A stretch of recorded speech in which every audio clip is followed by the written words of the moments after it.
Good evening.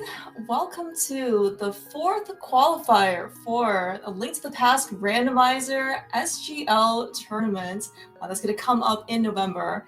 We've actually got an incredibly exciting restream match here today out of the 50-odd race entrants. We have today Matt 7898 facing off against Zelga-san, two very excellent top execution veteran runners here today. It is going to be amazing. I'm joined today here with Wall Kicks. It's Clear Mouse. How's it going, Wall Kicks? Are you excited for this? I am. Do you know why I'm excited, Clear Mouse? Why are you excited, Wall Kicks? Because I see that there's boots on the screen already. Oh my gosh, dude, yes. Like, this is actually one of the best features, actually, of the entire Link to the Past Rando SGL tournament. We get starting boots, and also, Wall Kicks, if you notice, what's better than starting boots? We get a sword as well. Not only do we have to, not people have to cancel our dashes when we, see enemies, we can just literally run right through them. It's going to be awesome. Yeah, so this is a kind of a hybrid format to what we saw in the main tournament. The main tournament being essentially hard standard, but this allows boots, and we have a sword, like you said, and so it kind of gives an early advantage to people who have good execution and maybe are a little more NMG focused, and so it'll be really exciting to see how this turns out. Oh yeah, speaking of NMG, Matt, very well versed in the NMG category. I believe he actually has a 125 time, so very, very impressive. So he is going to be a very well, basically, very high level of execution. Of course, Zelga. Oh my gosh, it's already started. It's okay, Clear Mouse. No slouch himself. He is absolutely. He has been playing Rando for. I don't even know how long he's been playing. Probably since 2018 or something like that. He has so much practice. Yeah, so many seeds between these two. It's gonna be really exciting matchup. I was gonna say there's a reason you see Zelga at the end of almost every tournament. All the semifinals, all the finals. It's because you watch him play and it's just incredible. Yeah, in fact, actually, Zelga, the trooper that he is, he actually recently had some internet issues. Just was able to recently get some power back, and he actually just completed a league match with his teammate Dr. Marty. Oh wow! At 6 p.m. Eastern, so literally straight out of that, and right diving into this qualifier. So. That is amazing. Yeah. So if you haven't seen any of the qualifiers before, a couple of other minor modifications. We will not be seeing half magic. If you see the runners pick up or open a chest that has a little small magic container, that indicates that it was supposed to be half magic, but you just don't get it for these seeds. We also have kind of gone back to an older version where you see the bow. The bows aren't progressive, so there is one bow and there are silver arrows. So if the bow is in a bad place, well, then the bow is just in a bad place. You can't be like, oh, I'll just get the second bow this time. That's right. You don't get bailed out by the second bow. And in fact, actually, Wall Kicks, the last qualifier seed that was run, the one bow was actually on Lumberjack. So for those runners who were very fortunate, who were able to check Lumberjack straight out of Sanctuary, they knew it was going to be next. That's interesting that, because in a big qualifier setting, the mindset for, I'm sure, a lot of these runners isn't necessarily to come in first place or to, make the gambles to win. It's to do well enough to where you're going to place high and get a pretty solid score. So Zelga's having a little bit of trouble here with the ball and chain grab, but doesn't have too much issue. But I'm going back to what I said. Ooh, hook shot. These runners are, you're likely going to see these runners be a little more thorough as opposed to, making gambles here and there to try to get a leg up on a 1v1 opponent, as opposed to, I think you said there was 57 people in this qualifier? Yes. Let's 56 looks like. 56. Yeah. So as you said, so the top 128 out of all these qualifiers are going to proceed on to brackets. So yeah, especially if you believe that you have an execution edge over the field, you definitely don't want to lose positions or lose basically huge chunks of time, right? Because you end up skipping some location because you're going to be able to make up that time difference just based on your execution alone. Right, and the qualifier seed that you mentioned where Lumberjack had the bow, I think there was other things that was also involved in that scene, and that included doing green pendant Armos Knights so you can get bomb bows. Mm-hmm. So I mean, that's right. That was a seed that you could almost tell who did what in what order, just based on their finish times. Yeah, yeah. I mean, and of course, like every other qualifier so far, the field is actually pretty dang stacked. So, Yes, there's a lot of certainly, good yes. runners. I, I looked at this and I'm like, you know what? I don't need to do SGL this year. They- Actually, but if you are a sucker for competition, I mean, this is actually a really good opportunity to be this able is to true. kind of face off of these basically these titans of rando. Hmm. So the escape kind of going as you would expect at the very beginning. The small key is guaranteed somewhere early on. We did get that hook shot. So if we get an early glove, we might see our runners diverge a little bit. Maybe decide, hey, I'm going to do a mountain play early as opposed to, the usual start over to Kakariko.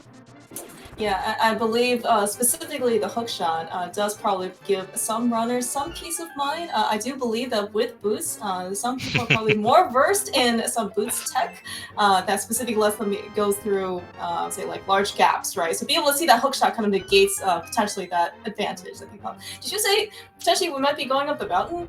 All kids? I sometimes the seed kind of just tells Wow, you what to man. do. That is a pretty dang nice backup escape.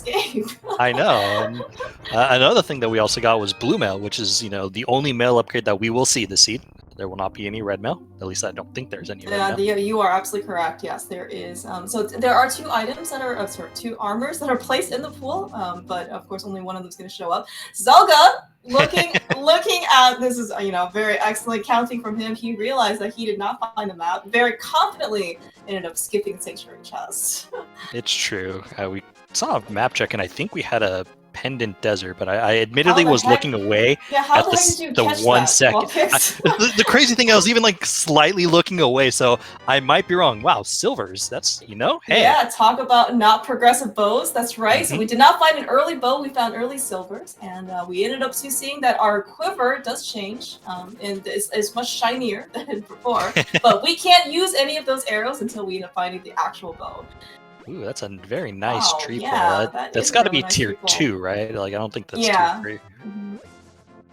It looks like Matt trying to check a little bit more resources from the bush crowd, but just hearts. What was that on Zelda's I screen? have Hopefully, no idea, okay. Zelda. All right, Matt. Thankfully, giving us a little bit more pixels to see. But all right, so as you said, we looks like we've got some divergence.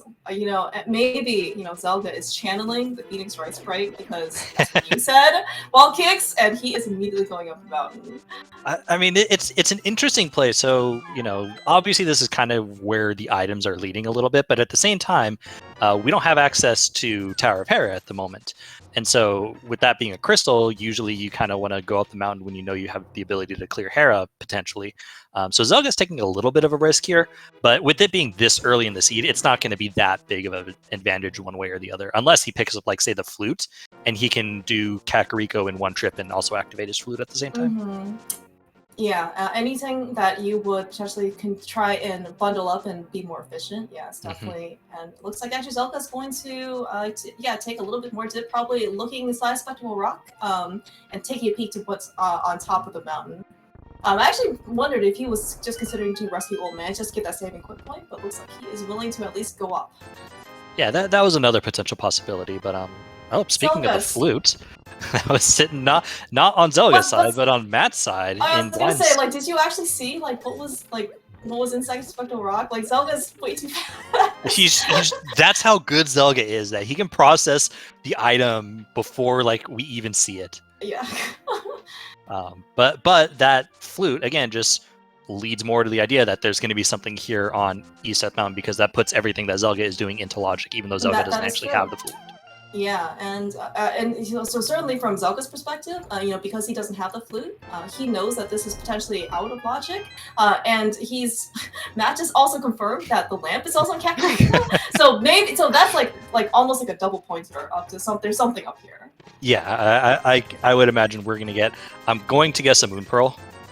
That is yes, that could be. Mm-hmm. And honestly, I think that might be it. I don't suspect we're gonna get anything else. Although or the Titan's mitts. Or mitts, yeah, that's pretty good. Oh my gosh, and a Master Sword, yeah. So Kana Burna was up there too. Like this is okay. This is a pretty loaded. So we got a pretty good amount of stuff out of Kakariko as well, and we also got a good amount of stuff out of Paradox.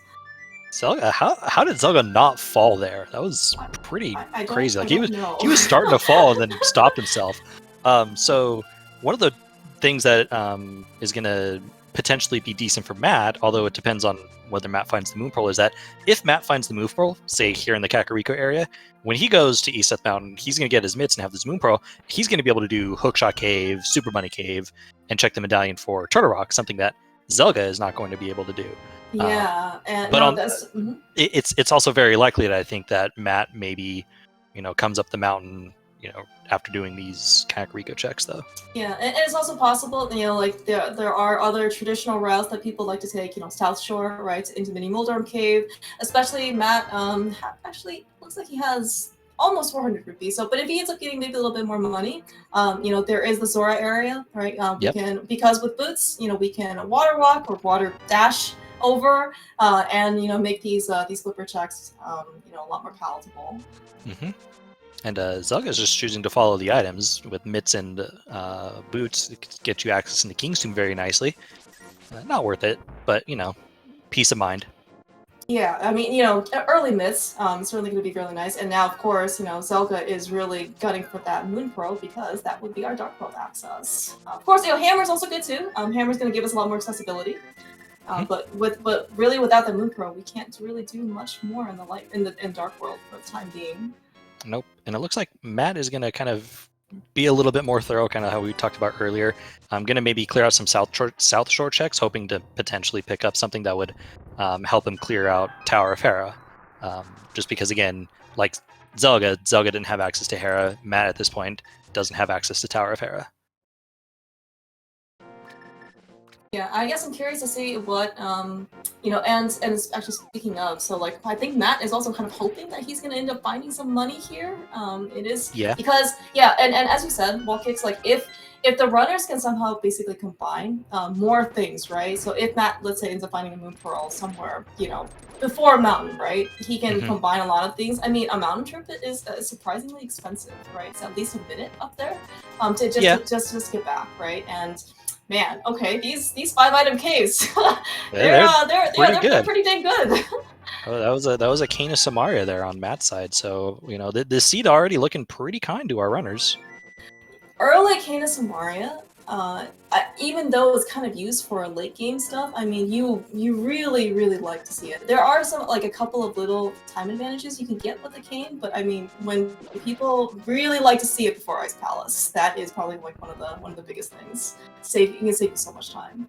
Yeah, that's a big time save. Although I've seen it to where some runners maybe depend on the Cane of Samaria a little too much before dipping Ice Palace. Like rather than doing it when they think it would be best, they're like, oh, I'm just going to absolutely wait for Cane of Samaria, which could punish runners. It's not going to be a case this seed, obviously, but something to think about as the runners are going on.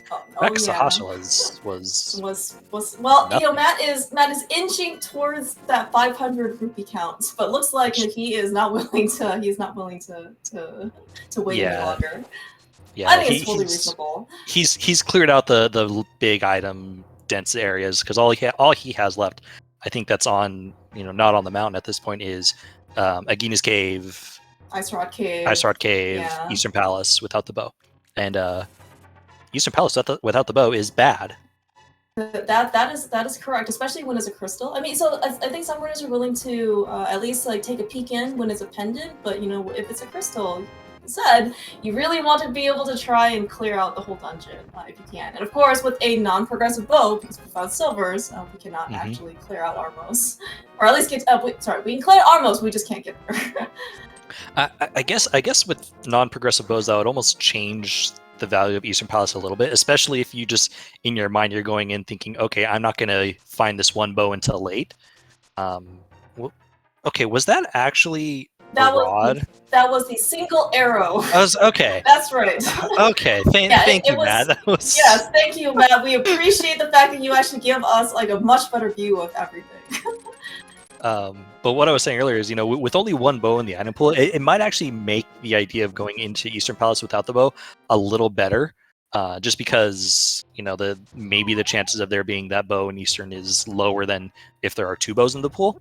But it's looking like we might have to be going into Eastern Palace early anyways, still potentially looking for a Moon Pearl. Although, if our runners are really risky, they could be like, I think the Moon Pearl is going to be on the pyramid, because we can do that. Yes, we certainly can. You know, we just had an Agassi, like, the last qualifier. Surely it will not be an Agassi this qualifier, right? I can't imagine in a qualifier setting that anyone who thinks that they have decent enough execution would gamble Aga for a Moon Pearl. Like, at this point, both Zelga and Matt are going to make Aga the last thing that they do. Yeah, I think that's totally reasonable. And of course, you know, there are going to be a couple out of logic checks that they are able to do. You know, for example, they can check Hobo, right? They can check Waterfall Fairy. We don't have the flippers. But if they can end up finding something that will sequence break and let them avoid Aga, that would, you know, that's like basically 5 minutes saved, right? Something like that. Yeah. Yeah, actually, Matt gave us a sneak peek on Floating Island. I believe that is actually a shield replacement. It actually looks a little bit weird, just because it looks like it's like 2 blue rupees. But I think it's just because weird, like the shield is a little bit bigger, or something else. Understandable.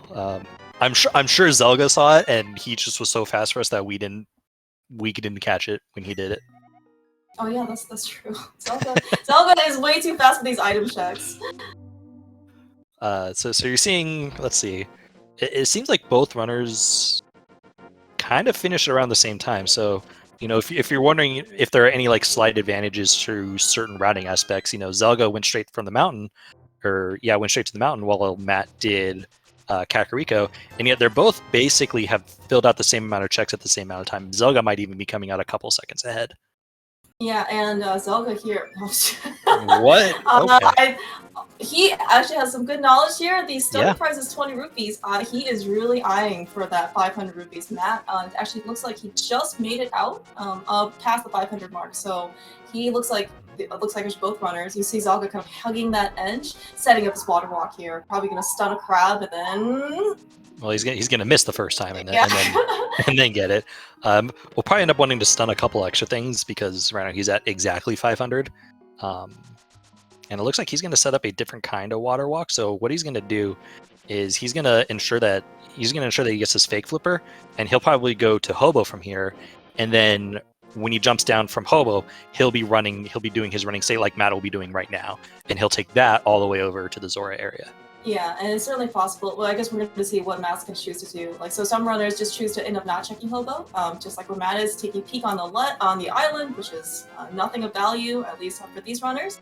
And probably just, doing Waterfall Fairy, and then probably postponing Hobo until maybe they have something better, like a mirror or flippers or something. Or Hobo just doesn't exist. Hobo has like a ton of money. I was going to say that 300. I'm sure Zelga is actually. I'm sure he was pleased to see that actually. Yeah, actually, yeah. So we haven't had our Dark World map check yet, but we, potentially, if we have to go into pod, whether it's a crystal or not, we certainly still need some entry money. Matt giving us a peek on the ledge. I didn't actually catch how much it was, but we know it's money, and Matt probably doesn't care at this point. I'm glad you caught that because I didn't. It looked green and shiny. Oh no! That's bad for Zelga. Good for Matt right there. Zelga does not have the Moon Pearl, so he's not going to be able to get that second item, which was 50 rupees, I believe. Yes. So he's going to be leaving that one behind. Poor Zelga. I wonder if actually he's going to choose to go back. I don't think he has enough stuff to Ancilla in, though, right? No, I don't think so. Maybe. He does have Canis Amari, he has a little bit of magic. Yeah. I guess we're gonna see, because okay, we know from Matt's side that it's not gonna hurt him if he ends up never coming back here. Zelga, on the other hand, especially when you mention for these high caliber runners, it's much better to be thorough. Like, I could certainly see Zelga making an attempt at least to try and get that last chest. Yep. Quick map check on Matt's side. We did have pendants at Skullwoods and Thieves Town, and our 5-6 crystals were Swamp and Misery Mire, which we can head over to Mire like right now and see maybe we can clear it. Clear Mouse, how's your thought of 5-heart Mire? Are we doing spoiler log by chance? Do we have to go in? I would at least take take a peek into the see the mire area, right, it's actually going to be very fast checks, right? You get mire shed, just 2 quick items, and then you can also take a peek at the medallion. So maybe we're going to be fortunate enough or unfortunate enough, such that Quake is actually not going to be our barrier of entry. Meanwhile, Matt, though, is checking out Dark Death Mountain, which makes sense. A lot of early items are pointing towards this area, although we might not be getting much of value at the moment. Hopefully he checks the Turtle Rock medallion entry. That mirror, though. That is some really nice value. Oh my and gosh, a tempered and a tempered sword. Holy cow. So we talk about how comfortable, runners are, especially, NMG. So Matt has boots, Matt has tempered sword. He is like in his comfort zone, like totally in his wheelhouse. Like everything's just gonna like die in his path. I'm sure he would enjoy a couple more hearts, but that is also, it's details, right? Beggars can't be choosers. Yeah. Meanwhile, Zelga taking a slightly different path. Certainly, he is no. He won't worry about in this case like Master Sword, 5-heart moth if he really chooses to do it. I guess we still need the fire rod, but I'm sure he would certainly appreciate a temper sword upgrade. Oh yeah, and it seems to be in a location that pretty much everyone in this seed is probably going to finish with tempered silvers in this seed, which can't ask for much more. Yeah, very going to be very comfortable Ganon fight for sure. Yep. Matt actually doing really nice. Boots set up for Harapot. Zelga, you're talking about how Zelga was not like how was he not able to fall? Looks like he's not having the same luck here in Skullwoods. That's pretty impressive. Like, I don't see. That's not a strategy I use, but it seemed like he was having a little bit of difficulty with it. Matt, I think we've seen one item over on the Tower of Hera. He did Hera pots, and we do know the big key is in the basement. Oh man, this is bringing back some very questionable memories from the first qualifier seed. So in case for those of you who did not end up catching that seed, it was the exact same situation. And it turns out the last item actually was in the big chest, and it was the flute for basically early go mode. And it looks like it's going to be the same scenario here. Man, so what do you Matt's do? going to have to make a decision. Do you go get that big key so you can see what the second item is? I mean, and this is like one of the worst layouts, right, for Hera Potters, I guess.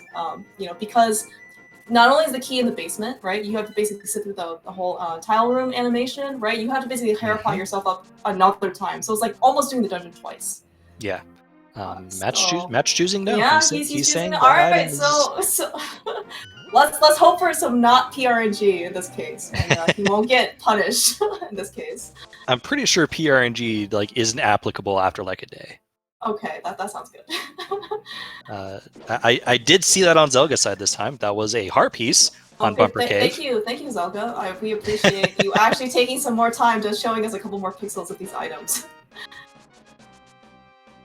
Alright, did you end up catching how many items Zelga found in the front of Skullwoods? I just want to see a duplicate here on that side.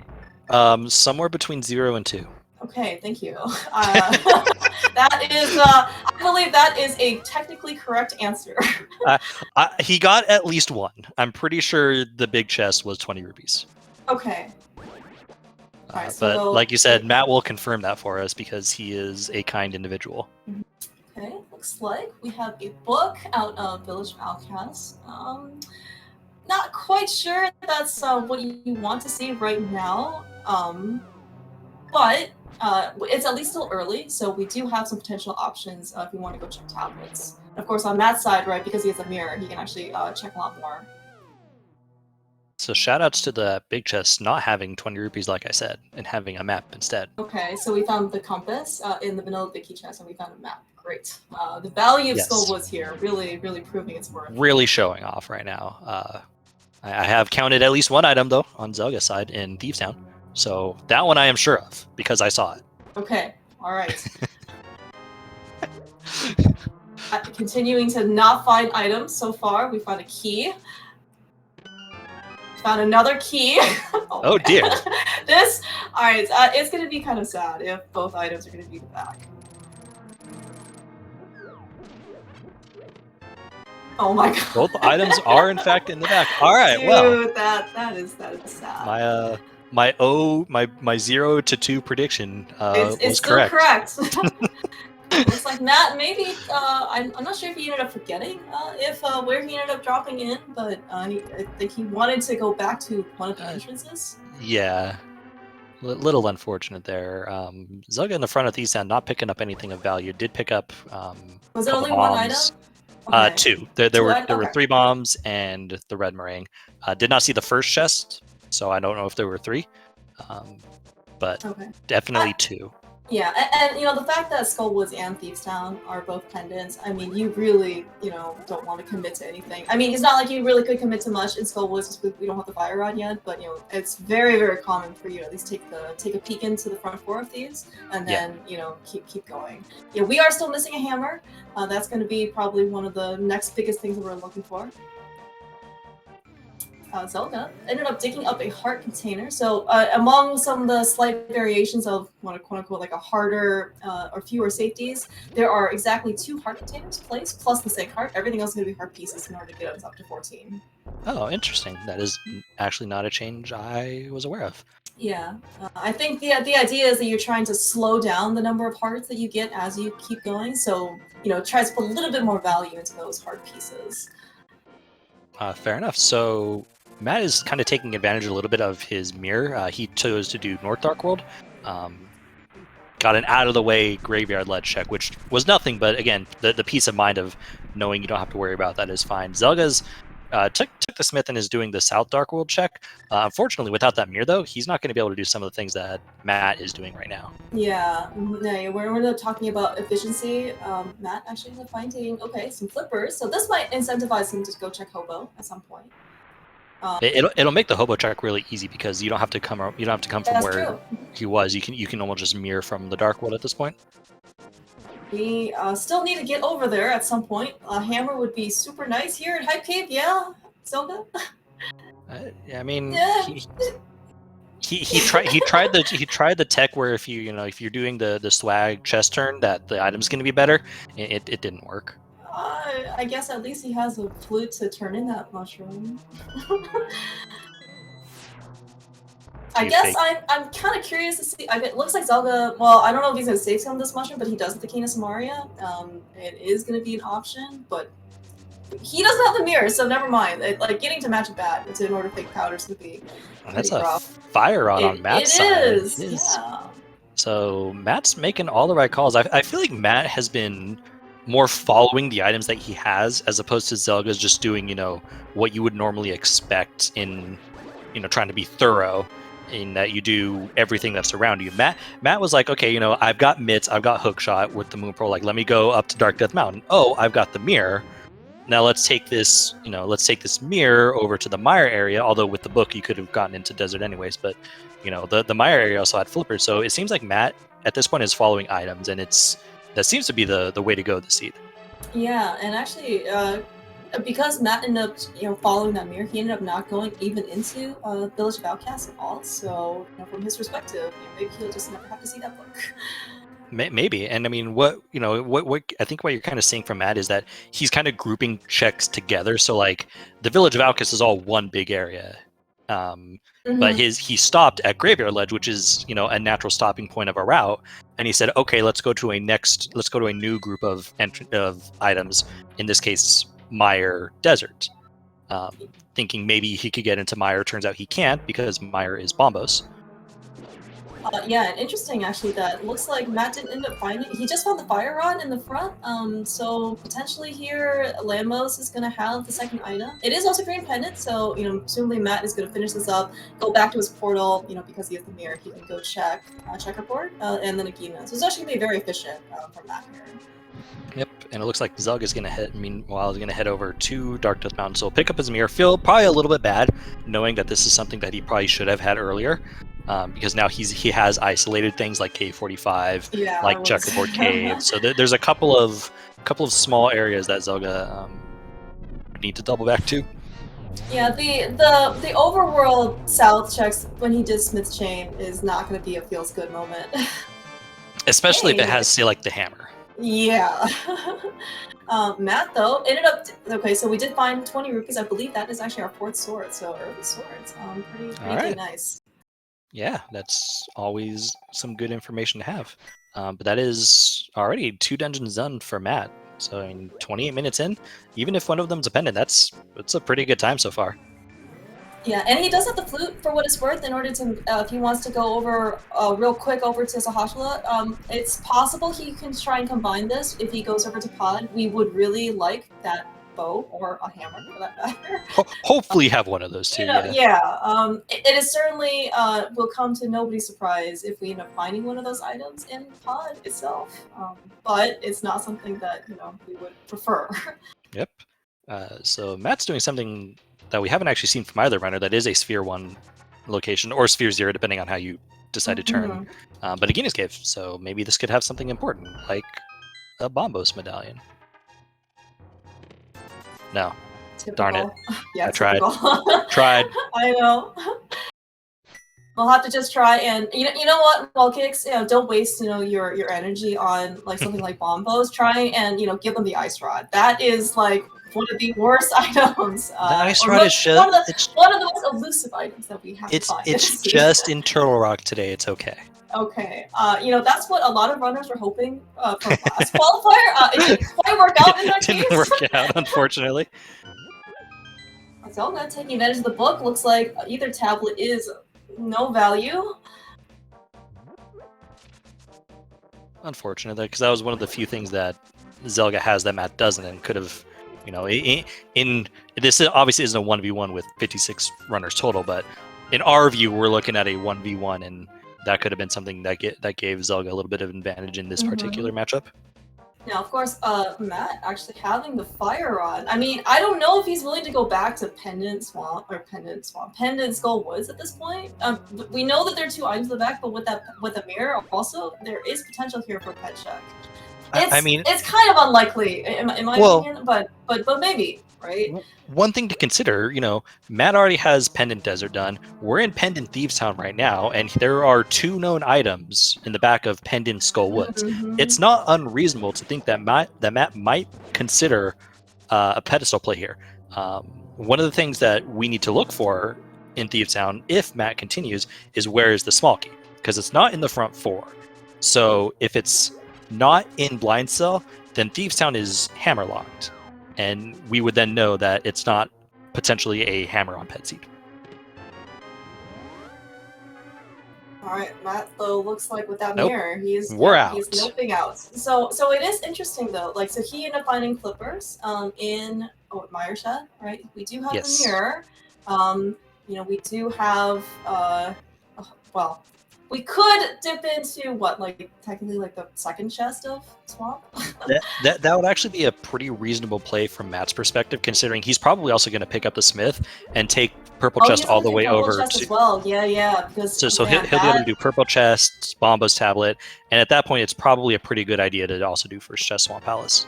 Yeah, no, so yeah, as you said, because he picked up the early mirror from Hookshot Cave, Matt's gonna be able to be very, very efficient combining all of the stuff. And Zelda, unfortunately, if he chooses to go back, he's gonna have to basically do another loop. Yeah. But Zelga, on the other hand, is going to do something that Matt did not, and he is going to check to see what the second item is in Tower of Hera. So he's going to, take the little coffee break or whatever break you like to take during this time. Go get the big key and then check the big chest, which could be something. If it's something big, if it's like an ice rod, Matt might not be coming back to that for a while. If it's the ice rod, I think it could be worse items, because at least if it's an ice rod, you're gonna come back up to Turtle Rock, maybe you'll go through all of Turtle Rock, but then you'll just come back to Hera, as before you end up going back down the mountain. That's a very nice, quick, sparkly, trying to mirror out from Zelda's side. Hashtag quick swap issues. This mini Moldorm cave though, or mini Moldorm though, is really it's really doing its job in order to guard that pot. I mean, how many Moldorms are in Tower of Hera compared to mini Moldorm cave? Do we know? Have we counted this? That's actually a good question. Okay. Well, all right. Nothing in Hera Big Chest. I want to say that Tower of Hera has more, but I guess I don't know, because I think there are 4. There's Well, let's see. There's one in basement cage. There's 2 in the basement going to the big chest, and there's 1 in the floor in the main lobby floor. So that's at least 4 right there, and there's at least 2 in the room with the big chest. So Okay, that should be strictly more then, right? Yes, then there are more mini Moldworms in Tower of Hera than there are in mini Moldworm Cave. I am glad to have done this science experiment with you, Clear Mouse. I mean, I think it gives extra value to that mini Moldworm, right? Because you have to like really stand out against like the 6 employees that you're it's you're trying to impress for Ganon. And I mean, to be fair, their boss is just sitting up there, at the top. True. Yeah. All right, looks like Matt checked K45 was a nothing, just like Zelda checked. The big chest of Hera was also a nothing. And of course, Matt is taking advantage of the feature that we have for the purple chest, and that you can basically leave it anywhere in the Dark World, so long as you near within close proximity of the locksmith. It's very important, by the way. You have to be close enough. There have definitely been more than one instance of runners potentially forgetting this. Yeah, there's definitely never been a runner who has, left that purple chest mirrored to do Bombo's tablet. Of course not. Recognize their issue, jump off, and then recognize their second issue. Oh no! Oh my gosh, dude, no, that's awful. I'm not referencing anyone in particular. Of course not. But we're gonna see Bombo's tablet. All right, this is the other potential value of the book. Oh God. Well, okay, we have a very nice safety on our side. Powder is definitely going to be something really nice. Have we picked up the bug net yet? We have the bug net. Thank you. Thank you to our tracker, Lexurious Rex, I believe. Being able to clearly let us see that both runners picked up the bug net, so we can actually catch some fairies. Yeah, and the powder, like you said, for safeties is nice, but checking it for the actual item that you need at this point, very bad and very gross. Yes. So it's potentially not going to be as bad just because they don't have the hammer yet. So if we end up buying the hammer, you could at least combine it with like hammer pegs. But yes, it is going to be not a incentivized location to go to, right? Because Thieves Town is dependent. Do you really want to go back there, get into the portal, and then only just check 2 overworld checks for? They're not exactly like fast checks either, right? You gotta like hammer all of them, and you gotta like wait for the bat to appear, and And plus, if you're doing it without the hammer at that point, you're leaving your portal behind. Mm-hmm. Looks like Matt is going to turn in the mushroom and not pick up anything, but he also just left his portal right there, so I suspect he's probably just going to flute right back to his portal. So, do we have good options here? No. At this point? Yeah. No, we don't. Okay. We are still looking pretty diligently for that hammer. Or bow. At least we can clear out Eastern, as you said earlier, right? If we have at least the bow, that will at least make Eastern a bit more palatable, because then we can at least clear that dungeon out, even if we can't combine it with pot necessarily. It looks like the map might be checking. Well, we'll see where he goes. I was thinking maybe he was going to do Magic Bat, but he's going to go up and actually finish off. Yeah, looks like it. So he's going to get some good information. We're probably going to see a pet check, and he's going to get the known 2 items, the back to Skull Woods. Items that we know are there. Yes. Oh, did you see that? Like that dash through the rope underneath after the rope was jumping. Yeah, that's good timing on Matt's. Yeah, good timing on Matt's part. So I guess this is probably the quote-unquote best play available for Matt, just because it's a dungeon that you can clear, even though it's only 2 items. Because otherwise you're looking at Eastern Palace without a bow, Palace of Darkness without a bow or hammer, Ice Palace without a hammer. Palace without a hammer. There is no good options at this point really for either runner. Yeah, it looks like though Zelda, it has a very similar mindset to Matt. With that fire rod, he is also going to clear out Skull Woods. And of course, Tempered Sword, boots, these guys are going to be super comfortable with this fight. Yeah, this shouldn't be that much of an issue. But it looks like though Matt is going to start a little bit earlier than Zelda, so he's going to be able to at least beat him to the moth fight himself. Matt, of course, this NMG fight basically has this type of equipment: temper sword, boots, couple fire rod shots. So Matt, holy cow, that was ridiculously fast. All fight. it takes. All it takes. Oh, and there's Bombos, so that is required. Yeah, speaking of, so that is actually our entry into Mire, correct? Yeah, it is. So we can now full clear Mire. So I think that is a nice, easy path right now for Matt. He's gonna probably check ped, pick up the item that Zelga just got, the 5 rupees, and then probably just go straight to Mire.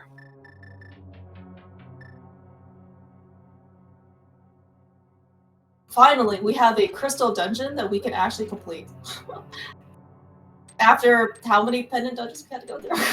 I mean, they both have a crystal. It's not like they haven't been doing things. Like this is that is true. This just highlights when you're as good as these two runners are, you have, I don't want to say set plays or like set routes that you take, but you understand kind of the best course of action for these routes, for the items, for every item scenario that you have. And so you're seeing that both runners are kind of doing similar things because they recognize that, given what I have, this is the best play.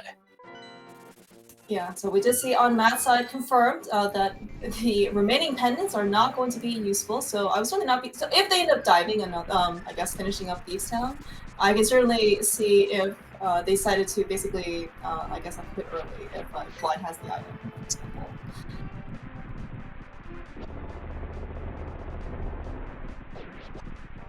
All right, Misery Mire. Both runners pretty well equipped at this point. I think it's 8 hearts on both ends, plus tempered and Decay Burna if things maybe really start to get a little risky or a little little concerning. So it would be really nice if they can find the bow in here. So certainly Temper Sword. Yeah, so Temper Sword, especially for Vitreous. We're going to probably see that both on Zelga and Matt's side. They're going to be very comfortable doing Phase 1, but Phase 2 is going to be a little bit more, I'd say, tedious if they don't end up having a bow. And of course, if they end up finding a bow, they have silvers, right? So it's going to be an even faster fight. Yeah. I mean, Phase 1 is the dangerous one just because you're killing all the eyes. You're usually going through the stuff that causes damage. Like you said, Phase 2 is just a little more tedious, but really doesn't pose that much of an issue. And of course, both of these runners did pick up the lamp from, was it Kakariko Well or something like that? So it's not going to be any dark rooms today for Mire. I believe both runners, though, if pressed, are very capable of still doing Mire Basement in completely dark, probably also doing some spooky action as well. Man, the spooky Mire in the dark is just impressive to me. I think both. I mean, so Matt and Zelka both play. I think Spoiler Log. I mean, they play basically like any mode, but so the fact that you kind of end up playing some of these like low equipment things just makes them that much more well practiced in this. And this is why I play entrance. Yeah, hopefully by the time you get to Mire, you actually at least have enough stuff. Because usually by the end of the game, I have 19 hearts. Yeah, 19 hearts, gold sword. Alright, so I don't think we have found any items in Mire so far, but at least we did find the big chest. We are still searching, though, unfortunately, so it looks like Matt is at least going to opt into the cutscene chest. Yeah. I'm a little surprised. I mean, I guess this is just, Matt being thorough, but considering he skipped Terra Big Chest, I guess I'm a little bit surprised that he's going straight here. This might just be a, hey, this is the closest I'll be to cutscene, so let's just do it now. I'm sure he is just thinking that surely this will not bite me if I end up skipping something like this. Well, in a scenario with 56 runners, you want to give yourself as few, if it's here I lose scenarios as possible. Mm-hmm. Great. All right, so sit through the entire thing with a key. But of course, on Zelga's side, we find the first of our 2 items, which is, of course, something also not worth his time.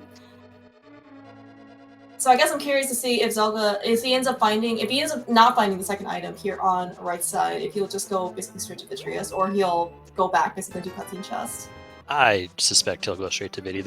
With this route, I don't think you're going all the way back unless it was the after Vidi. But got the second item.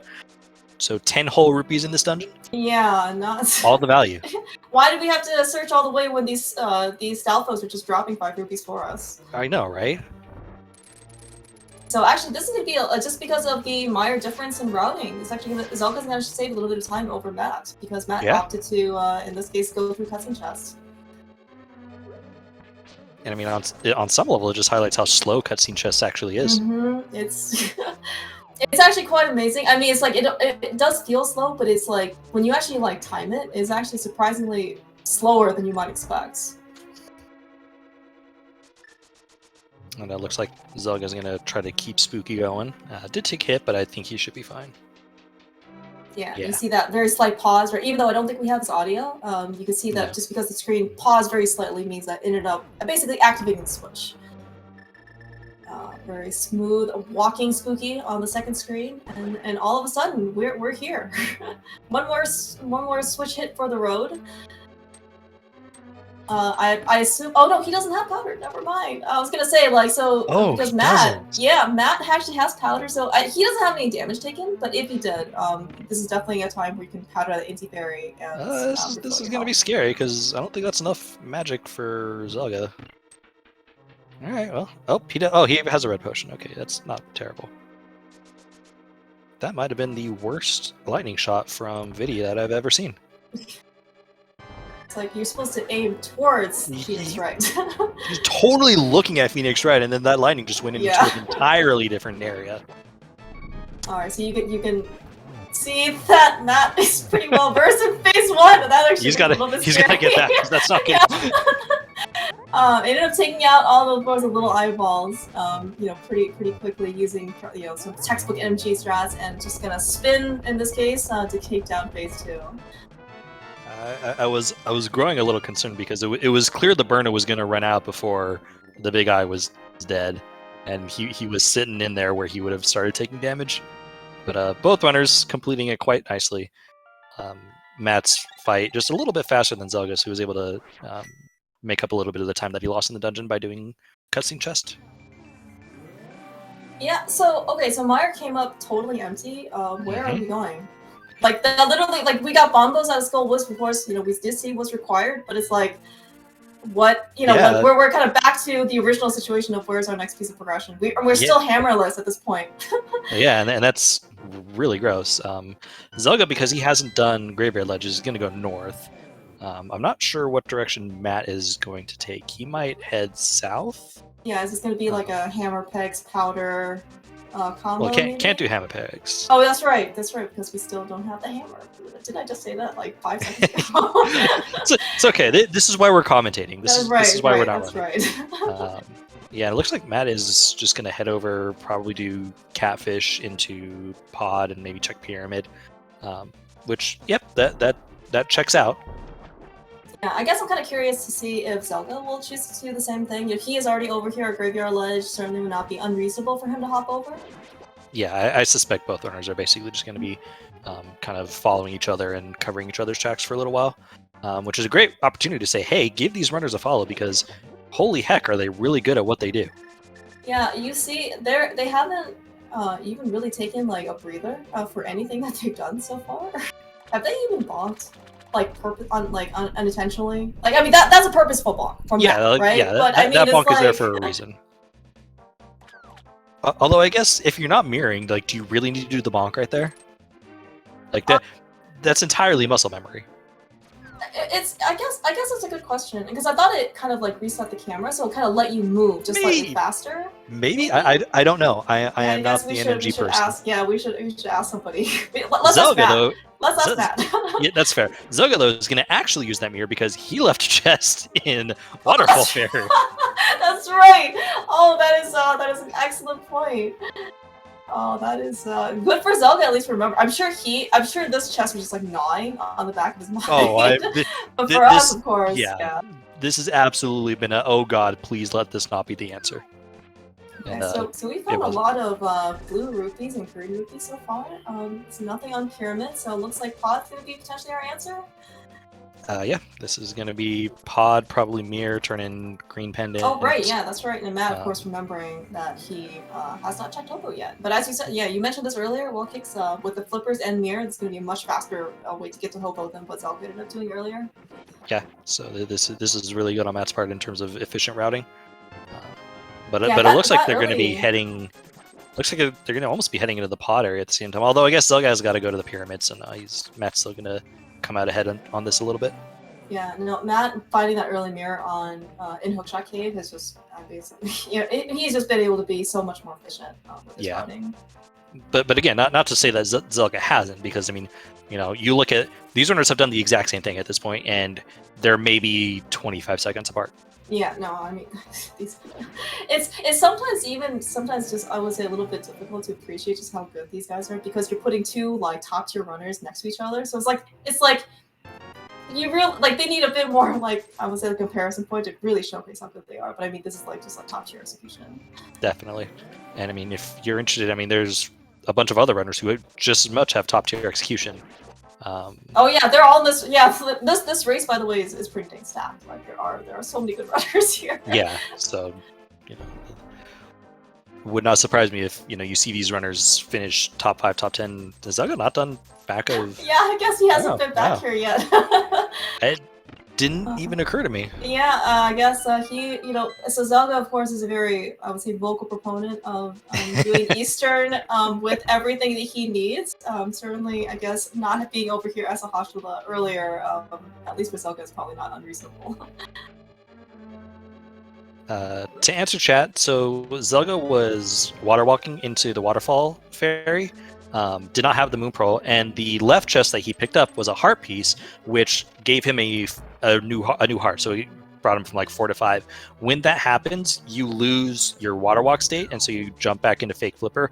And without the moon pearl, he couldn't get back into waterfall fairy for the second chest, so he had to leave it behind. Maybe Zelga was just, planning the catfish Zora check. He is so far ahead of the game, like that is not even like 5,000 IQ. That's like 100,000 IQ. Yeah, because he if knew only it was 50 something. minutes in. That's right. He was gonna do this. Although the 1 million IQ play would have been to open the right chest first. Of course, yes. Of course, when you do something like that, though, that's where the heart piece is going to be. Yeah, of course. Instead of the less chest. like if you were to sit down 500 rando runners and put them in that exact scenario where you walk into Waterfall Fairy, which chest are they going to open first? They're going to open the left one because reasons. Yeah, of course, reasons. So we do see actually Matt here on the Bowlock side, taking advantage of that potion, the bottle that he got from Waterfall Fair. I believe Zelga has the same one. Yes. I think they found one item in the front in the vanilla Big Key chest of Pod, which was nothing. Where is our stuff? Clearly Eastern Palace. Okay. I don't actually know, but that big key will tell our runners that the pod big key chest will not have the bow. I'm actually. Is it chest, possible? Yeah, is it possible to have the hammer? I'm not actually quite well versed in this enough. Okay. That's called a vanilla item. We don't like those in rando. That's right. I forgot about the fact that things could be vanilla. I thought this was randomized. Close enough. luckily for us in this scenario, it was randomized and it was just the compass. Dude, where is our progression? It's I would say as a runner, it's somewhat also could be very frustrating to basically keep picking up these random items that don't progress you, right? We're just looking for some pretty big ticket items, and we're still not there yet. Yep, and you're seeing some slight routing differences here in the dungeon that I think is going to benefit Matt a little bit. With the keys that he had, he was just able to bomb directly over to the Dark Maze, while Zelga's taking a little bit more of a traditional route in this sense. And I think in the end, Matt's going to come out, again, just a little bit more ahead. Yeah, and so this is the last check and pod that we can do, right? On Zelda's side? Yep. Hell, Oh my god, it's the wow, it's the hammer. Amazing. hammer. That's gross. Having said that, Oh my we can't gosh, clear dude. pod Yeah, I because was we gonna still don't say, have a bow. so is Matt going? All right, so it looks like this is gonna be. There's not gonna be a better time to do this because We're not going to We're Eastern. not going to Eastern. No, we're going straight to ice. Oh, that's a good point. No, that's a good point. So we have actually lots of things open to us, right? We have Ice Yeah. Palace open, we have Swamp Palace open. Yeah, actually further in. Yeah. We're not going to go to Eastern. So if Eastern has the vanilla bow, it's certainly not going to be unreasonable for basically lots of runners to kind of leave it there. Especially when you're looking at for facing down on 2 crystal dungeons, we can actually finally be able to complete. Mm-hmm. And this will actually route well for Matt, and I'm assuming Zelga's going to do the same thing, doing Ice Palace first and then Swamp, because Swamp is our second 5/6 crystal, along with Mire, so we'll be able to turn in the big bomb right after Swamp Palace. That actually, I think, if you could plan it out from the last qualifier seed, that was actually a tactic that people had. So I guess maybe spoilers from the last seed, Ice Rod was in fact in Pyramid Fairy, and but those of the runners who were fortunate enough to be able to do Swamp Palace last, well, nice bow. That is I'm sure they're really appreciative to seeing some progression finally. I'd be interested to hear from our runners which would have been better, because you're either forced double dipping pod or forced double dipped ice. I mean, but neither option is really palatable, right? No, because you have to go all the way into pod, right? You have to go all the way into ice, and for what, like a very actually not big chance in this case, in order to find the one bow, right? Yeah. So yeah, I'd be interested to hear our runners' thoughts as to whether they think a double dip of ice would have been better than a double dip of pod. But either way, we have our bow now.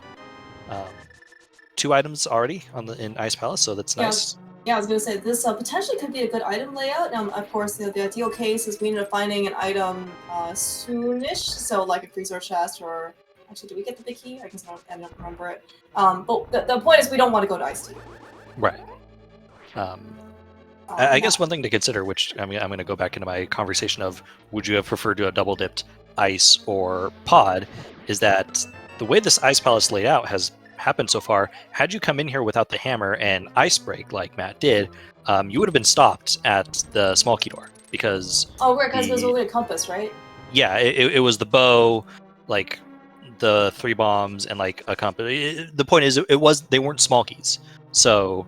Oh right, yeah, because we needed the hammer in this case. Yeah, to get that small key to keep going. Yeah. Yeah, right. so you would have been stopped and forced to have maybe gone over to get the Bari key, or potentially leave altogether. So I'm talking about what ifs when we're watching an actual race happen, and I shouldn't. but it's just really interesting to me to think, what could have been. And the fact that we're only restreaming, these 2 runners, right? In a 56-person race field, you can certainly imagine that some people decided to come to ice versus decide to go to pod. Yeah, so some people also could have did Eastern, right? I mean, there are lots of variation for this. Someone could have said, "Let's do the first chest of Swamp Palace." Yeah, And we also haven't seen that either. pick up their Ether Medallion, go into pod to get the hammer, and think, I think the bow is going to be in Turtle Rock. Oh man. I doubt that actually is happening. I mean, there are 56 people. Maybe that requires a lot of good things to happen. But okay, so it looks like Matt, first of our 2 restream runners, dropping down into Cold Stare. It doesn't quite actually have enough magic or health in order to use the Fire Rod, but luckily we've got bombos. Unfortunately, got kind of dinged by the falling icicle. Looks like he was going to try and maybe set up some variation of the spin and slashes. But otherwise, though, still takes down Cold Stare pretty quickly. And gets the cape. Oh, that's the spy cave is a thing. Ew. Oh right, yeah, we do have invincibility. I forgot about that too.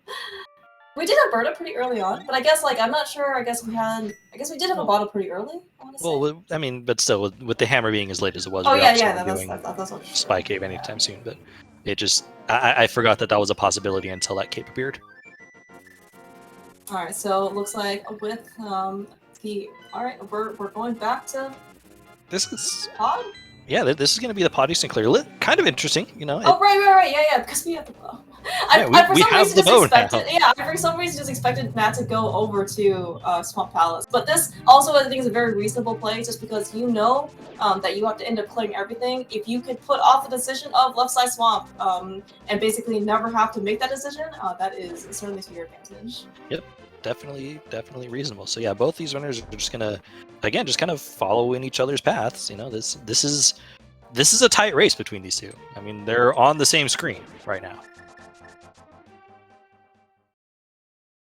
Yeah, and they both also cleared out pod. You can also see that, especially on Matt's side, we already have the small key, so we're basically just gonna go straight to the back. Looks like he's already got his arrows out to go. I would not be surprised if he ends up switching out to wooden arrows, just to kind of reduce some of the lag. But looks like Matt is, pretty okay with silvers.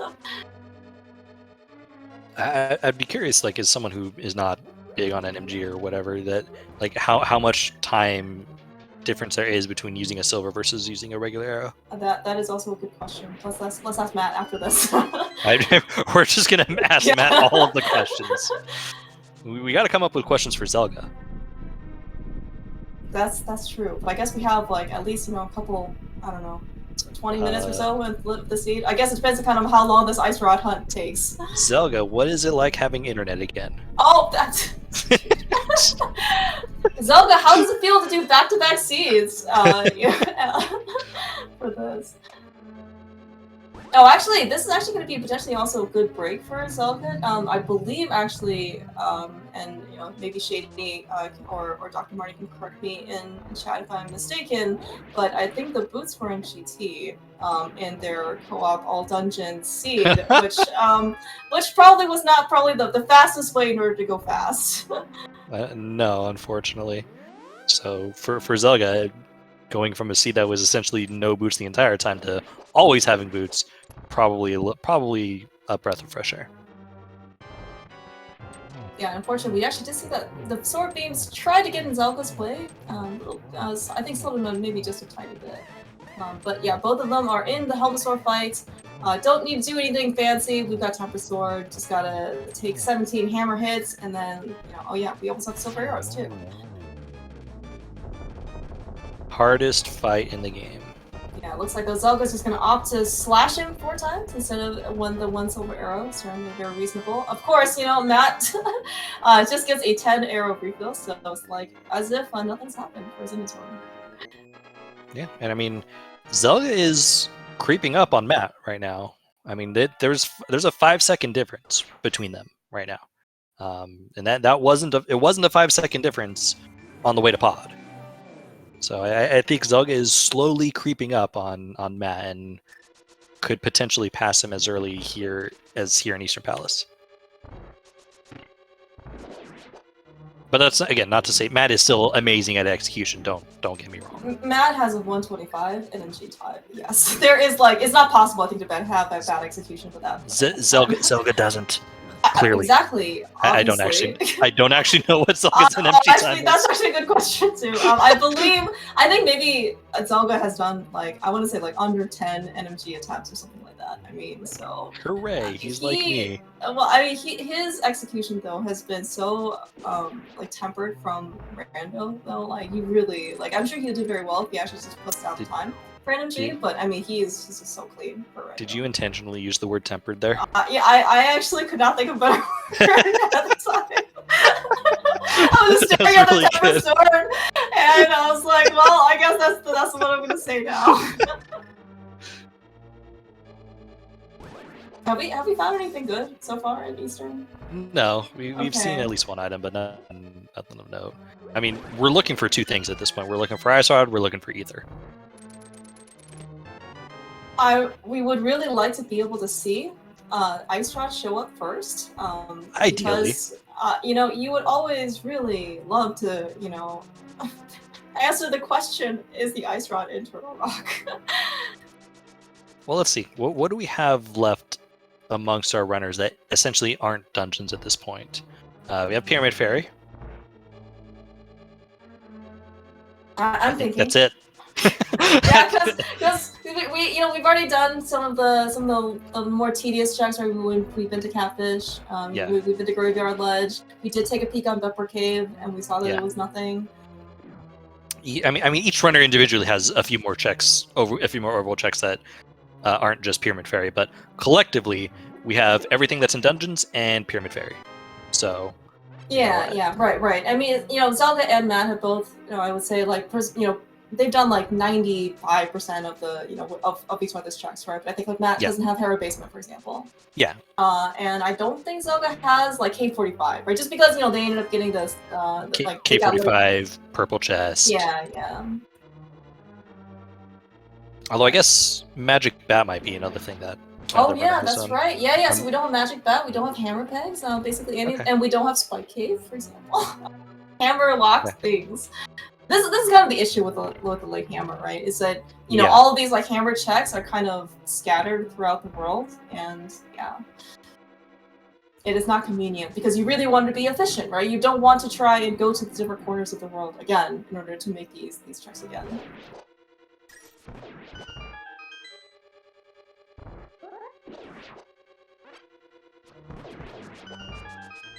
Alright, no need to rely here on muscle memory for NMG, but we've got Silver Arrow, so this fight should be pretty quick.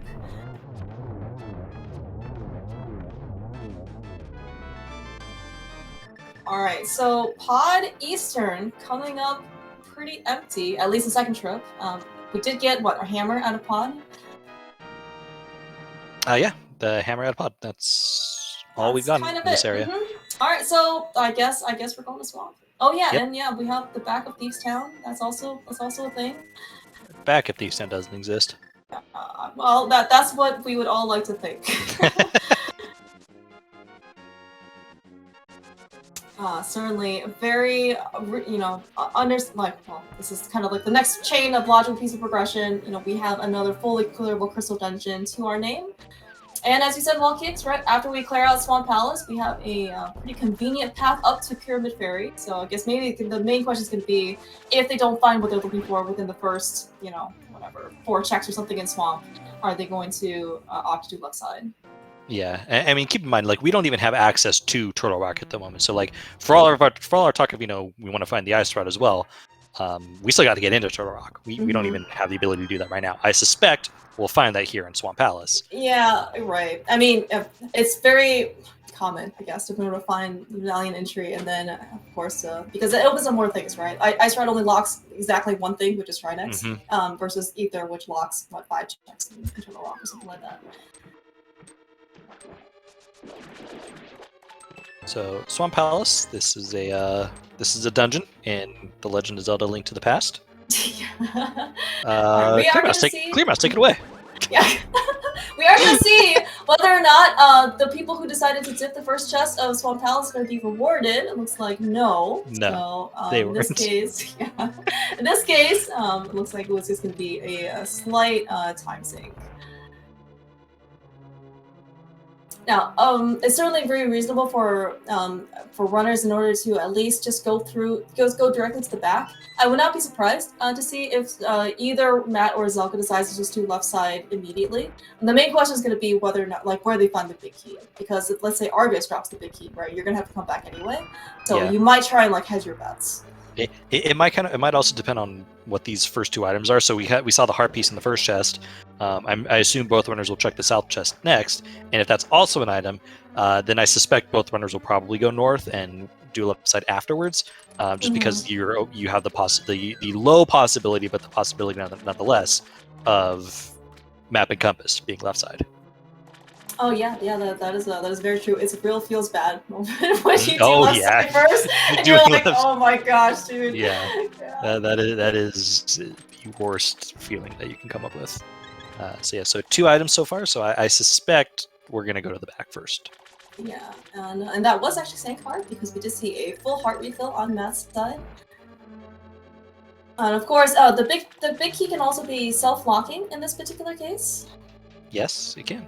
That would be the dream, right? Map, compass, left side, and big chest, big key locking itself. That would be glorious. Not gonna happen. So, do you think they're gonna go back in if it's one item? You would go back in for 2 items, or for 3 items, right? For sure. Considering what's left, I think both runners are going to go in, because again, like we've talked about, there's a couple of ugly one-offs for both runners, but then there's like Pyramid Fairy and the back of Thieves Town. So I suspect, even in the case of there only being one item, both runners are going to go back inside. Alright, this better be the best worthwhile left side swamp that we could possibly find. Matt's trying to set up his quick kill Argus. Actually tries to make a good recovery, but Argus is just really crowding him into that corner. Zelda, though, also making 10 attempt. Did he get?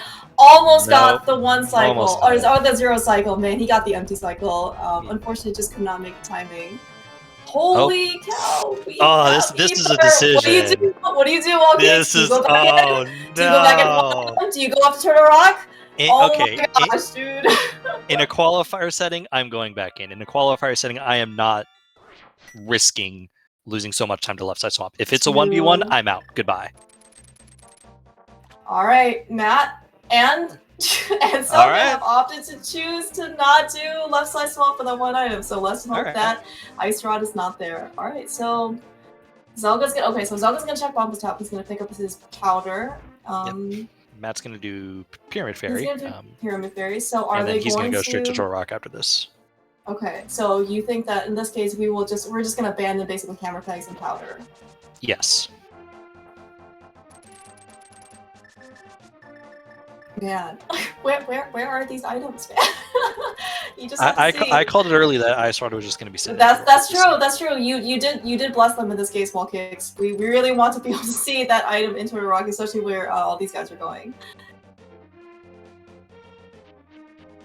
Or maybe, you know, the Ice Rod will just be here in Pyramid Fairy, and then you'll have no care in the world about going up into a rock. Very true.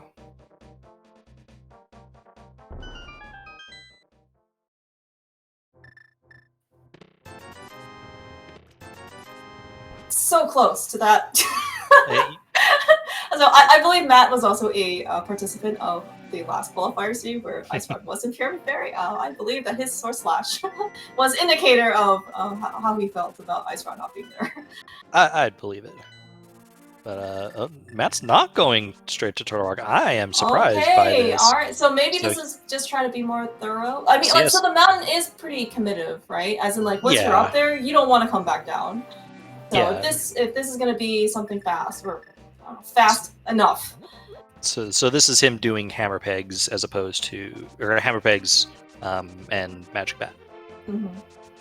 And at least it's going to be for 2 checks, right? I mean, if it's only 1 check, I would be pretty surprised that he comes back for this. Okay, so it looks like actually both runners opted to not try and bomb tip in this case, but you did see both Zelda and Matt trying to make the big bomb go a little bit faster by hookshotting. All right, hammer pegs has nothing. All right, last check below the mountain before at least Matt goes up. Looks like he doesn't even care about his portal at this point. Zelda though. Forget Overworld. We believe that the Ice Rod is in Turtle Rock. Good thing he didn't get Dead Rock there. that would have been not fun.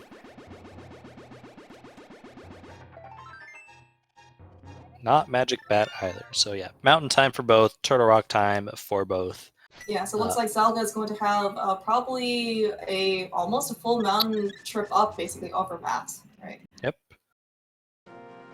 So 5 items to get, maybe 6. Where's Matt going? Matt's also going to loop an Ether Tablet with this. Okay, so Matt's kind of continuing a thorough play. I say thorough, and he skipped left side swamp, but you know. At least Ether Tab's going to be relatively fast, right? Zelda, the fact that he went up to a more traditional way up to Turtle Rock, because he already checked Ether Tablet. This isn't going to be much slower from that. I would be incredibly surprised if he decides to try to Hera Basement now.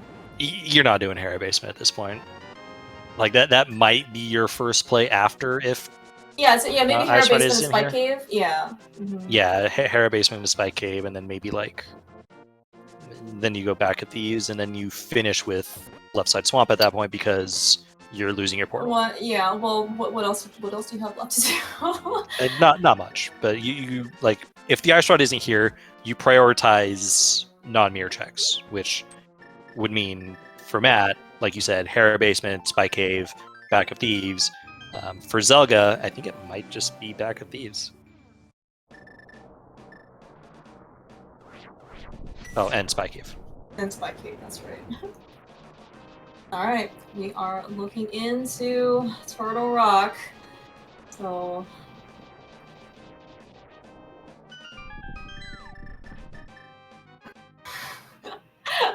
Can you find some items first, Zelda? That would be appreciated.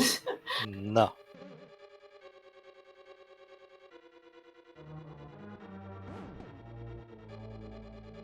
A very slightly divergent path. It looks like we're gonna actually get a compass chest visit first. It is the big key. And I was actually going to say that in this case, Matt and Zelda at the time ended up having sword beams into Turtle Rock. Something that's not super common, just because you can get Dead Rock so often, but you can see actually Matt using his sword beams to basically take out these Baris in his way, because Baris, they always seem to electrify you right when they're close for some reason. They can always time it correctly, and they can knock you straight off that platform. So that's not what you want. Yep. Sometimes you're just at the mercy of them, and you're looking at them, and you're like, "Please don't, please don't." And that Bari is just like, "Ha ha ha! I'm here to ruin your day." Yep. Mm-hmm. So a whole lot of nothing in the first 4. At least we found a requisite big key. But I don't think the layout of the small keys looks like it's super, nice, I guess. Like, you can't really skip much, right? Seems like you have to kind of keep going. Yeah, you needed to pick up, like, everything along the way, unfortunately.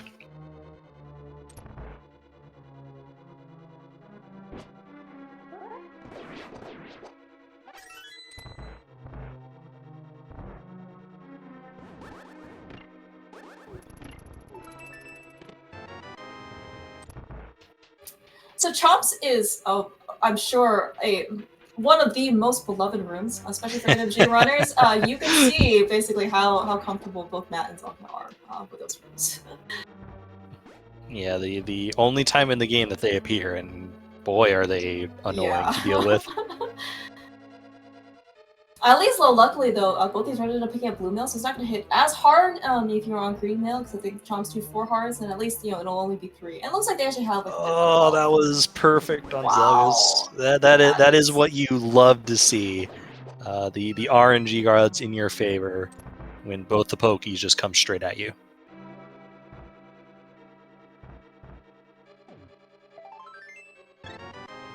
Alright, Zelga is checking Mimic Cave first. Zelga, do the big chest first. This is I believe some people argue that this is a guaranteed item if you're looking for one item.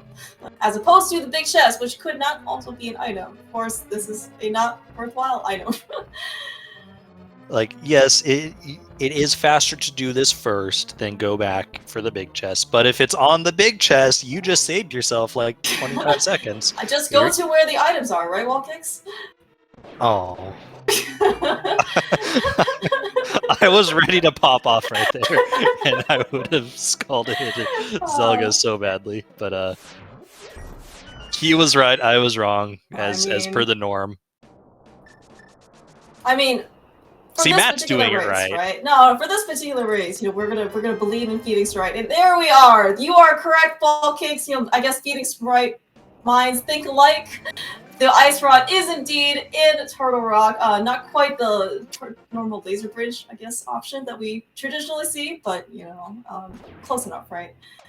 Yeah, but that is go mode. Hooray, yeah, great!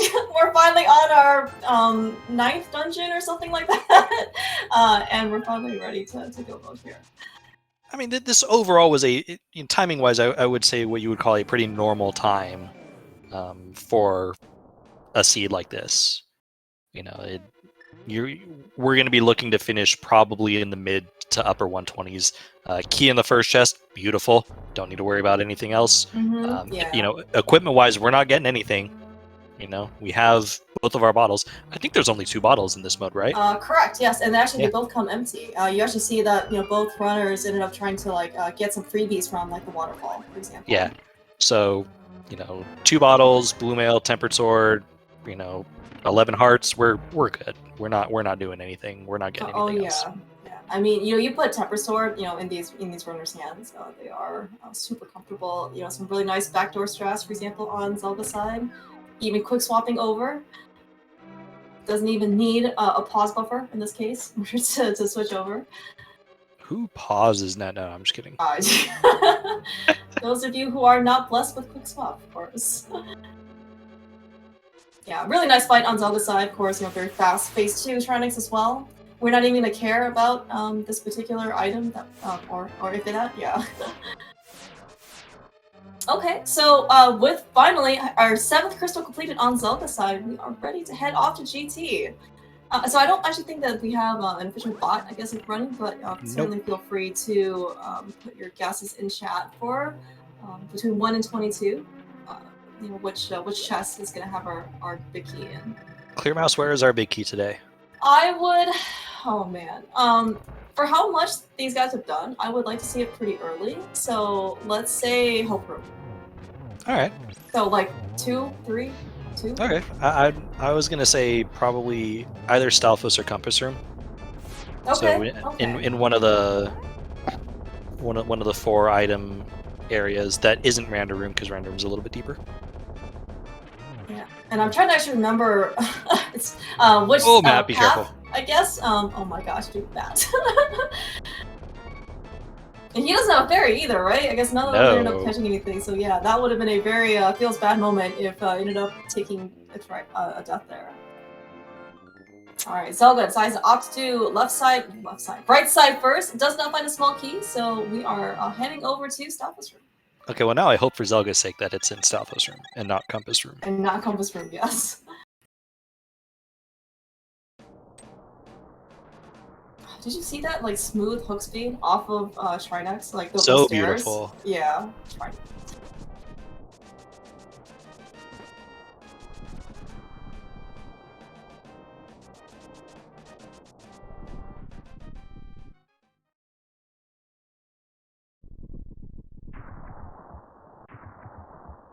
Zelda's already got Ether all lined up and ready to go. I would certainly say the medallions are somewhat underused in this game. You see how fast basically they take down those Stalfos. I mean, if you've ever tried to like slash those guys, like those. Oh, it's terrible because you're gonna miss, and then you're gonna get hit with the fireball. It's and then they're gonna jump away from you, and also you have to go chase them down. It's a pain.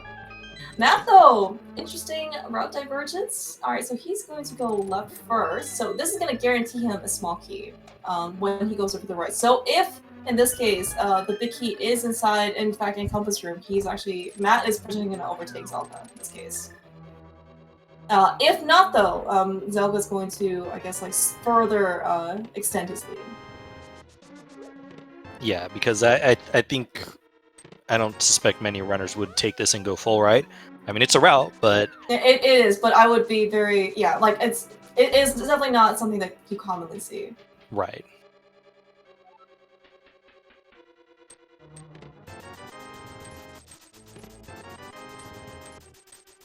All right. Rando Room. If we see a small key in here, we are guaranteed the big key. Although we might have already seen all 4 small keys. I don't remember. And of course, we talk about all this, routing in GT. It could just be a tile room. it could just be a tile room.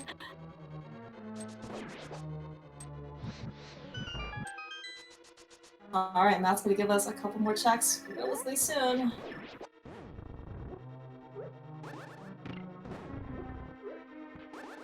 So they're doing the nice little tech to avoid going through the warp portal. As a entrance runner, I feel like he might have done GT basement a few times.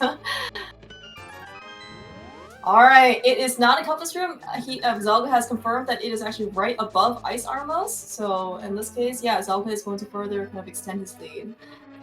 Not even gonna bother to see basically the way for the bomb explosion. We were going up, so. I believe for those keeping track, that would have been chest 18. Okay. Because then I'm it would have been glad you're 19, counting. 20, 21, and then tile room would have been 22. So yeah, it should be 18. We also do see, you know, No, some. I am wrong because Zelga didn't do right side, so Oh that yeah, was yeah, 14. that's true. I was gonna say, so Zelga, of course, ended up switch. You know, so he recognized that he had full health, so he could actually use sword beams in order to hit the switch in the first room, and then he switched off to wooden arrows in order to, it looks like, kind of reduce some of the lag.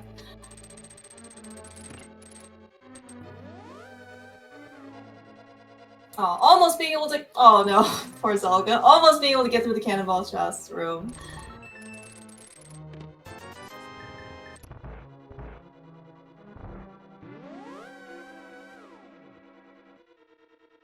Meanwhile, Matt is certainly not far behind. In this case, for Zelga, he just needs to make his way, check out Random Room, do basically hopefully the same portal skip that we saw Zelga do, and then open up that chest right above Ice Hormones.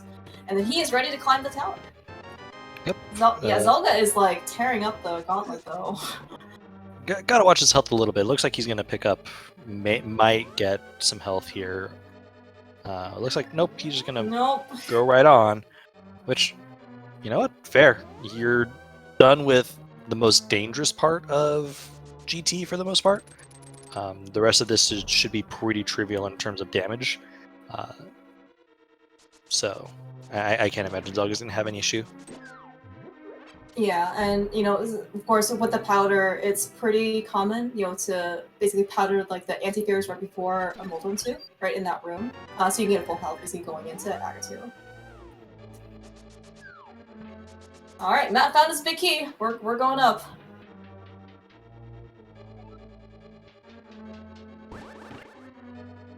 Actually, and I guess like for all of the things that we had actually seen, you know, between Matt and Zelga, did we ever see half magic? Like, I don't think we ever saw like a very small magic decanter. Never saw that small magic decanter. Yeah.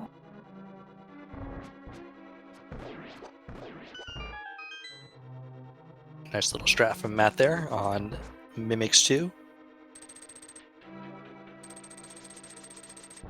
Yeah, then it's nice using hookshot too on Zelga's side, just to get himself over there slightly faster.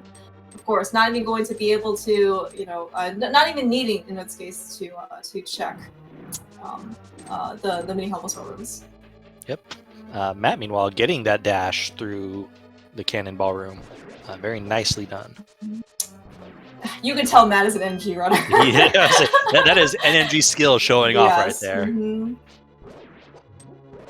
Yeah, unfortunately, it looks like the Molten 2 was a little bit more aggressive with Zelga. Almost didn't let him basically stay on the platform, but luckily Zelga was able to take him down.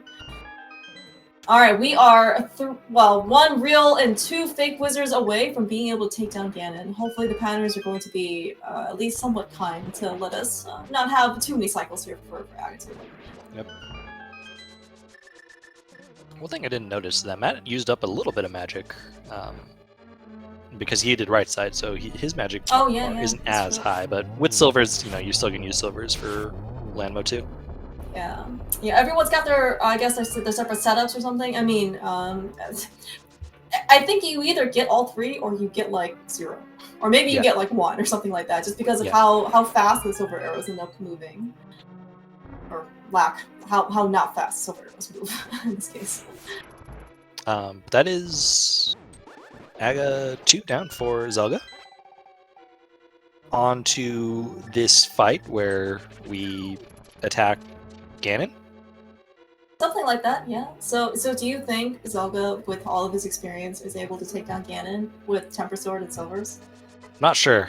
Okay. I mean, I know he plays a lot of Endurance, and I know in Endurance, like, you know, they let you get the Gold Sword. It's true. So. And then sometimes you even get like the sword above the Gold Sword. Oh, which man. Is the platinum sword? Platinum sword? I would like a platinum sword, thank you. Can we get a faster than like the 1-1 here? Right. Zelga making quick work, like you said, it's gonna be in quick 1-1. Oh dear, do not take damage. Yeah, it looks like he's got at least like reasonable bats. So they weren't like super crazy, so at least he was able to avoid most of them.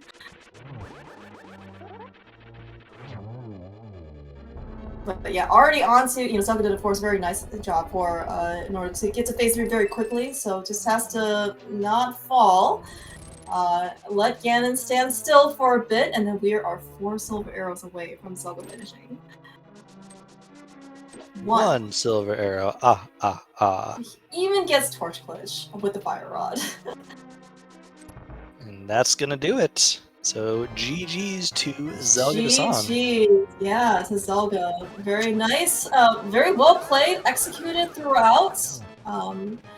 We're just going to wait through this, cross this bridge, and Zelda looks like we get an official time. Finishing on with an official time of 1 hour, 28 minutes, and 16 seconds. GG, Zelda. And that is good finishing, dude, so... I was gonna say, yeah, so Zelda finishing actually 2nd place overall in our race of 56 runners. It looks like actually Yoshi finished with a 127.42. Very, very close. Wow. Yeah, so very good time. Yeah, phenomenal finish.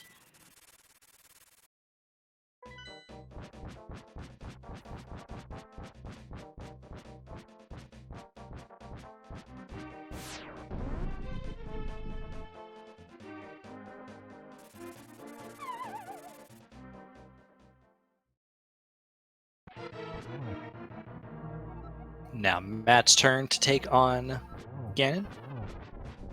Looks like he's setting up for the 1-on-1 as well. Should get it, no problem. Yeah, so of course, Matt runs NMG, pretty frequently. I certainly would imagine that phases at least 1 through 3 would be pretty standard for him. Now, of course, I don't know what he's gonna do in phase 4 because he's gonna be like, I have silvers. Like, what do I do? Do I actually like fire my bow or something?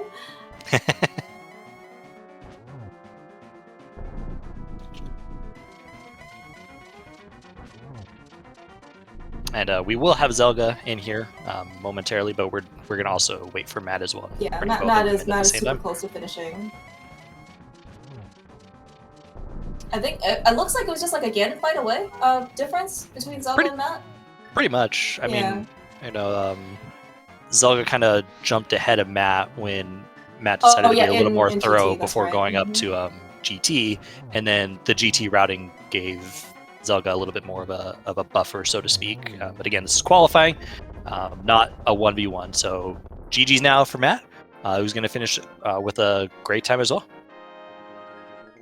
Yeah, we're just going to have to wait through this fanfare, eagerly awaiting Matt's crossing the finish line.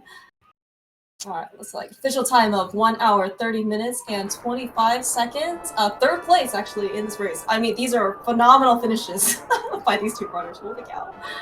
Definitely. And yeah, we'll get both of them in here and kind of talk about their routes and how they feel about it.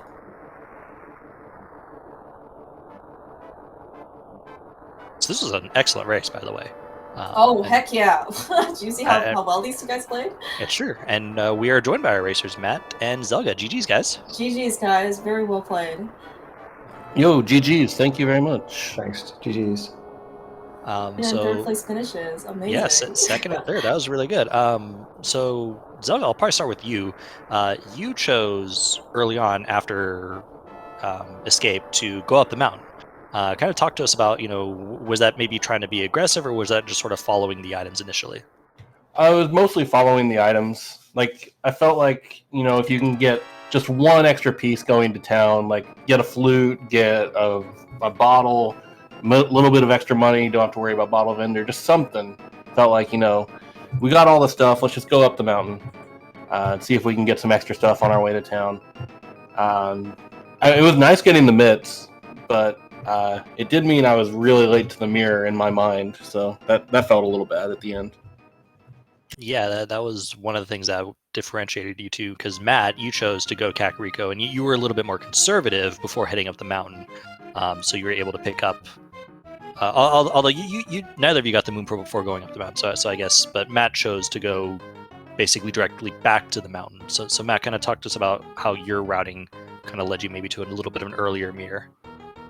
Yeah, I actually almost made that same play. It's just with Hera being a crystal and you already have the hook shot, I just kind of wanted to wait for hammer or mirror potentially, and you can always find a flute, so that saves you some time from going up the mountain. I was actually kind of 50-50 on it. I think it's fine to do one or the other. Speaking of that hammer, How was that hammer in Palace of Darkness? So I want to say this hammer placement gave Zelga an unfair advantage because that's the He's not exact lying. same place it was I was in his gonna race say, an hour and a half ago. Yeah, I think he's Shady mentioned that in chat. It's like, wait, that's Hammer. We've seen that before in the last scene. Yeah, that I said the exact same freaking chest, and I knew I should have just rushed it. The game was telling me PRNG. Naturally. So I guess we were having actually somewhat of wondering like what would be like, would you rush pot like ice without the hammer because there was the bow there, right, versus pod without either thing. Yeah, I'd be curious, like maybe just hearing your thoughts on this. Do you think in this seed in this scenario would it have been better to have double dipped ice or double dipped pod? Well, the ice because you leave after the bow. Yeah, there's no way I'm continuing after the bow. Like, Really? I guess you could still get the hammer there, but I'm probably bailing immediately after that first chest with the bow. That's interesting, and just something I was curious to hear your insights on. So yeah, that's good to know. And then you both also noped out a left side swamp. Although Matt, you were a little bit more thorough. You chose, both of you did Pyramid Fairy, which obviously makes sense at the play. Matt, you then also chose to go do Hammer Pegs and Magic Bat. Was that just trying to be a little bit more thorough to ensure that you more likely that the Ice Rod is just going to be up in Turtle Rock? Yeah, so if this is not a qualifier, I never do that. But Sure. I played the qualifier on Sunday where the Ice Rod was in Pyramid Fairy, and I just went straight to TR. And then at the end of the race, I added it up, and it cost me 9 minutes wow. going to TR first. But it was a little bit of a different situation in that, like, we had beaten Agate in that seed. But the problem is that if I go straight up to TR, and I have to go to Hera first, right? And so I got to go to Hera Basement, then I got to go to Spike Cave. I can still save the portal in this situation. But, like, this is a qualifier. I'm not trying to win the race, right? I just want to get a decent score. So I'm probably going to check Magic Bat anyway because it's so quick. So you might as well just do Hammer Pegs too. Like, lose a minute, and that's not really going to hurt your score that much. Yeah, sounds very reasonable. Yeah. Honestly, I was playing with a similar mindset. I wanted to basically make sure all my mirror checks minus left side swamp were accounted for before going up the mountain. So that's why I wanted to make sure Bombo's tablet, K45 got taken care of before Pyramid Fairy. But after that, it was just like, let's just see if it's in Turtle Rock. It was about 30-40% of my remaining checks in the game. So figure, let's just go for it. And if it's not, well, we mostly can save our portal. Yeah, in this seed in particular, right, you had to go to both Pendant Skull and Pendant Desert, and I did those both kind of early, so they're like, if I really felt like somebody could have really jetted this seed, I probably would have been more aggressive in the late game, because if I thought somebody could have gotten like a 105 or something, then you kind of have to be more aggressive. But based on the item placement, that was very difficult to do in this seed, so I really felt like I wasn't going to get punished too much by being thorough, and that did kind of end up being the case. I think really like the only thing that you ended up skipping, I guess maybe consciously, is also I guess Hera Big Chest in this case. Zelda, you actually decided to explore in this case. Yeah, kind of like Matt was saying, it's a qualifier. Honestly, if this is 1v1, I'm probably just leaving Hera Basement for dead last in the game. But yeah. It's one of those, and especially with people already getting burned by it, I figured more people are going to be doing it. So it's like, it's almost like just making sure it's a free check, because a lot of people are going to make sure to cover Hera Big Chest now. Yeah, totally reasonable. So again, second and third for you guys. You guys are probably feeling pretty good about this. I'd be lying if I said I know how your other qualifiers have gone. Although Zelga, I think this is your first one due to circumstances. Yep, that's a good word for him. Circumstances. Yeah, this is my first qualifier. So it's probably all downhill from here, but I'm still pretty happy with this. Nah, dude, you've got this. You both are gonna do really well. I think that's all I have. Any final thoughts or anything else anyone would like to add before we finish up for the day? No, just thanks a lot for the commentary. I'm really looking forward to watching this one back. You two are great at this, so appreciate thanks it for the tracking and the restream as well. You guys make it easy, gotta say. Yeah, this was an extremely exciting race actually to watch. It makes commentary a ton easier. Yeah, I would just second everything Matt said. Really appreciate being able to kind of be showcased like this. Thanks again, and GG's everyone. Yeah. Okay, I do have one more question. Zelga, what is your file name? Idiari. Iggy. Oh my god. Well, How did I not you pick not that know up? this? I'm so disappointed right now. I am. Okay, alright, Wall Kicks, you're fired. You're fired from this job permanently. You cannot use Phoenix Sprite Sprite anymore. Okay? Goodbye, everybody. This has been fun. I am forever leaving, and sorry. I actually just want to say also thank you to Matt and Salgo for also just being like willing to be restreamed. You know, I obviously think that you guys are top tier runners who actually really it was like super really great to be able to showcase you guys. You guys put on a really exciting race to watch. So thank you so much for participating. And be sure to give both these runners a follow. And Clear Mouse, thank you. This has been an honor to commentate with you. No, this was great. I had a lot of fun. And hopefully, hopefully we're gonna be able to commentate some more matches. I guess now or later. Yeah, I think that'll probably do it for us. If you guys have any final thoughts, we can wrap up the stream. I think we're good. All right. Have a good night, everyone, or morning, wherever you are. Wherever you might be, and I'm sure there is another SpeedGaming Live coming soon.